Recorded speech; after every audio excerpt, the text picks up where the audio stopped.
겸손과 기도. 찬미 예수님.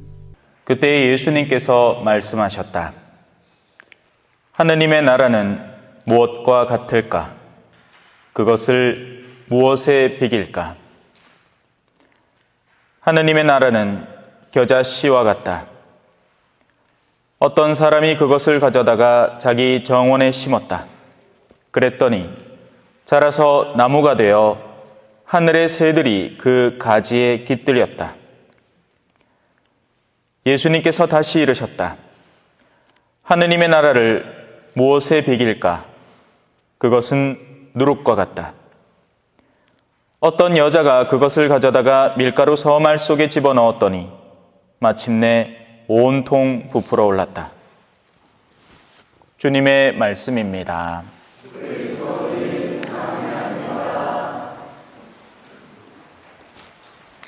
찬미 예수님. 이제 막 서울 댕겨 왔습니다. 시골 영감 처음 타는 기차 놀이에 잡혀 파는 아가씨와 실랭이 안에 이 세상에 애누리 없는 장사가 어딨어 깎아달라 졸라대니 뭐라 한다죠. 뒤죽겠네요.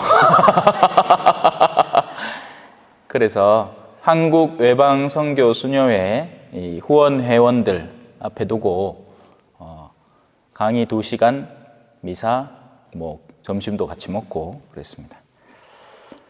그분들이 저한테 개요. 아이고 신부님 본당 신자분들은 좋겠습니다. 그래 제가 했습니다. 주무시던데요. 잘 주무시던데요. 네. 자, 오늘 복음에 한번 집중해 봅시다. 하느님의 나라를 무엇에 비길까? 실제로 어마어마한 어떤 것에 대한 것을 우리가 간접적으로나마 느끼게 하기 위해서 찾는 것을 비유라고 합니다. 사랑을 그 자체로 전달할 도리는 아무것도 없습니다. 사랑인 그 자체로 형체도 없고, 그죠? 우리의 내면 가장 깊숙한 곳에 영혼 속에 존재하는 것이기 때문에 그걸 꺼내줄 수 있는 방법이 없으니 그걸 따로 묘사하기 위해서 우리는 뭘 쓴다? 뿅뿅, 하트 뿅뿅 이거 쓰는 겁니다. 문자 보내면서 하트 하면 이 친구가 날 사랑하는구나 하고는 알게 되죠.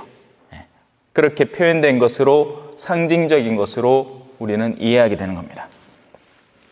그래서 비유를 써야 됩니다. 왜? 하느님 나라를 그 자체로 줄 수 있는 방법은 죽지 않고서는 존재할 수 없기 때문입니다. 죽어봐야, 그리고 그 안에 들어가 봐야 이게 좋은 줄 아는 거죠. 그죠?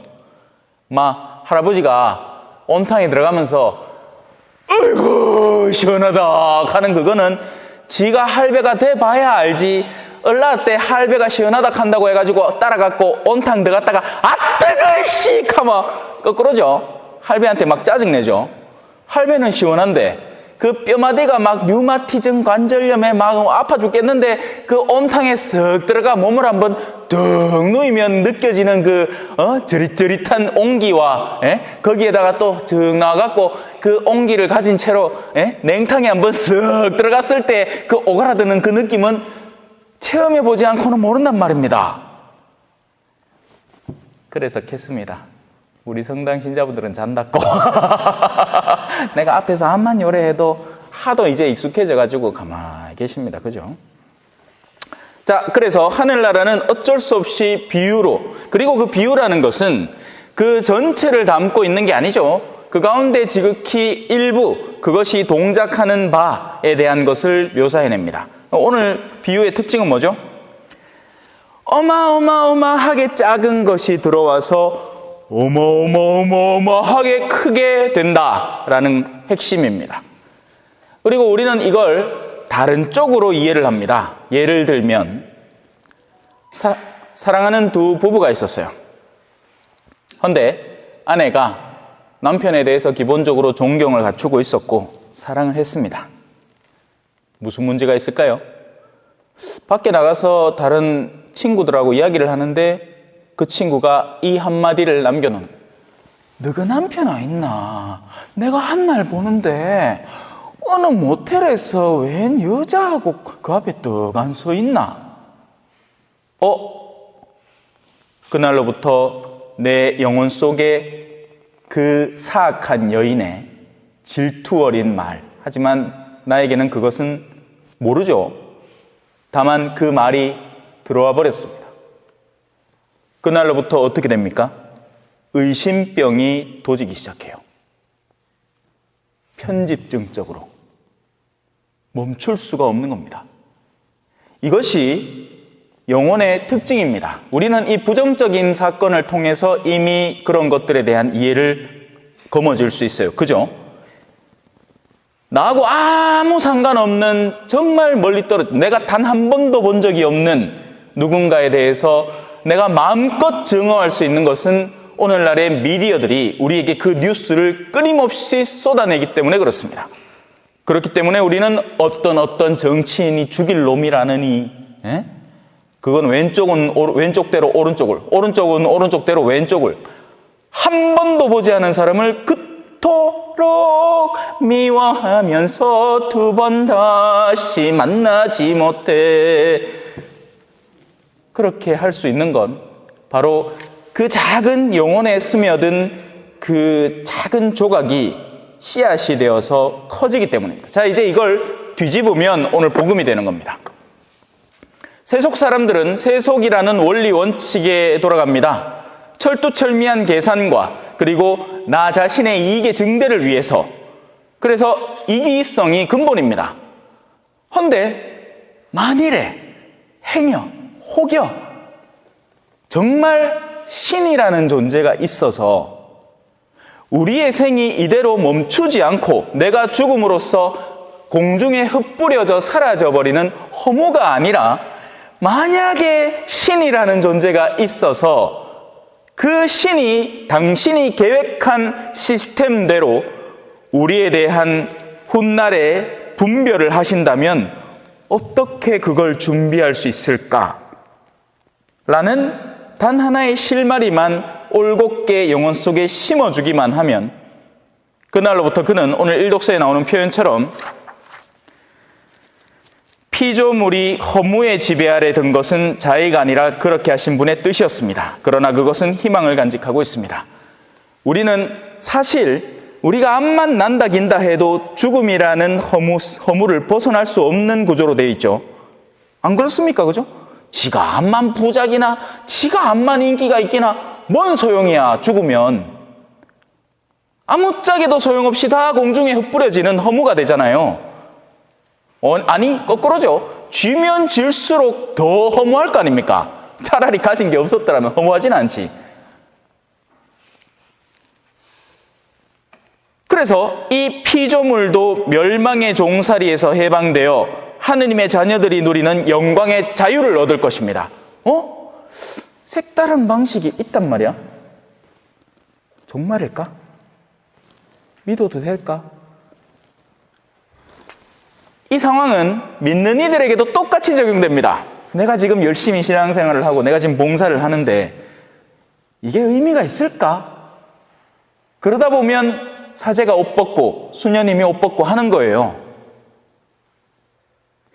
마음속에 의심병이 도지니 하느님에 대한 근본적인 신뢰가 파괴되니 그 다음에 대체제를 찾느라고 이성에 빠진다든지 아니면 세속의 힘에 빠진다든지 하다 보면 결국 옷을 벗게 되는 겁니다. 하지만 근본 원인은 똑같아요. 신자들에게도 마찬가지인 겁니다. 왜 냉담하느냐? 이유야 많죠. 신부님 꼬라지가 마음에 안 든다느니, 내가 일하는 구역장이 마음에 안 든다느니, 공동체 꼬라지가 싫다느니, 핑계는 하나부터 10까지 다 있습니다. 하지만 가장 근본적인 문제는 어디 있을까요? 하느님에 대한 신뢰를 상실해버린 겁니다. 왜? 그분에 대한 신뢰가 있으면 우리는 그 어떤 고난도 아무것도 아닌 것으로 여길 것이기 때문입니다. 다시 일독서로 돌아옵시다. 형제 여러분, 장차 우리에게 계시될 영광의 견주면 지금 이 시대에 우리가 겪는 고난은 아무것도 아니라고 생각합니다. 내 배우자가 얼마나 속을 썩이든, 내가 일하는 공동체가 얼마나 나를 배제하고 배척하든, 원래 예언자는 고향에서는 환영 못 받죠.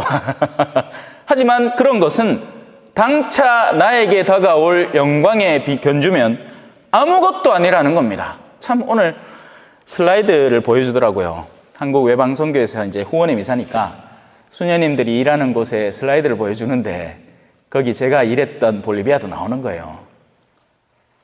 와, 그러면서 갑자기 얼마나 그게 그리워지는지, 막 아프리카도 나오고 모잠비크, 또 타이완, 대만도 나오고 당신네들이 선교하는 곳에 수녀님들이 인사말을 딱 보내왔어.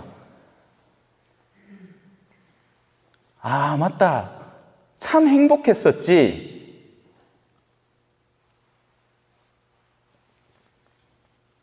그래요. 언젠가는 저에게 그 영광이 다시 돌아오리라 생각합니다.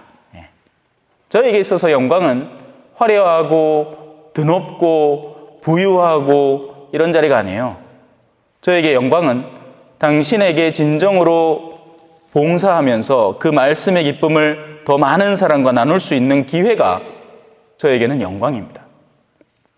그리고 한번 상상해 보세요. 그렇게 하느님의 뜻에 맞는 삶을 살다가 훗날 나의 목숨이 다하는 날이 올 때 얼마나 설레고 기쁘겠습니까? 몸이 덜덜 떨릴걸요?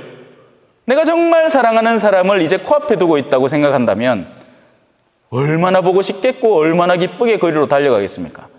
하지만 거꾸로라면 내가 이 세상에 지내어 놓은 것들, 남겨놓은 미련들이 많다면 얼마나 슬프겠어요? 이제 막 좋은 걸 시작하고 내 육신아, 내가 창고 2개를 새로 지어가지고 요번에 새로 생산한 것들을 그 안에 다 넣어놨으니까 이제 내년부터 즐겨라 하고 있는데 죽어붙어. 속이 얼마나 타겠느냐고, 그죠?